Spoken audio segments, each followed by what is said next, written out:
What causes a recession, and how can economists predict when one is coming in the U.S. economy?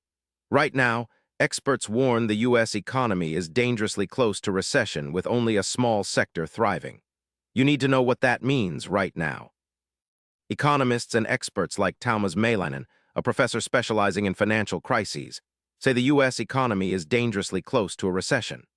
The warning signs include that only a small corner of the economy is thriving, specifically the manufacturing sector, which appears to be the only booming area supported largely by increased demand. This uneven success hints that the broader economy is weakening, signaling a possible recession ahead. Economists caution that if stock prices fall sharply, it could reduce demand for housing and push home prices down more than expected.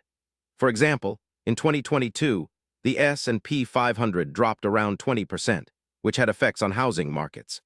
This relationship between markets and housing adds to recession risks because a decline in housing can slow consumer spending and overall economic activity. Billionaire investor Leon Cooperman has warned about a possible U.S. recession next year. He points to rising inflation and overly optimistic market expectations, especially in tech stocks and earnings.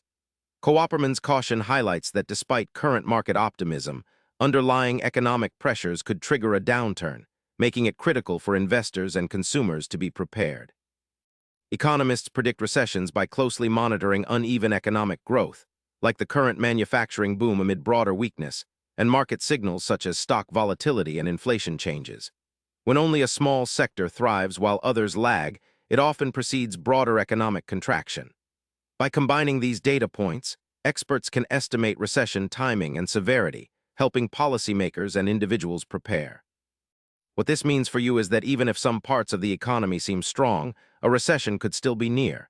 Housing prices might drop, jobs could be affected, and investing in tech stocks carries risks. Stay informed, watch economic news, and plan your finances carefully. For more updates, subscribe to Daily Q and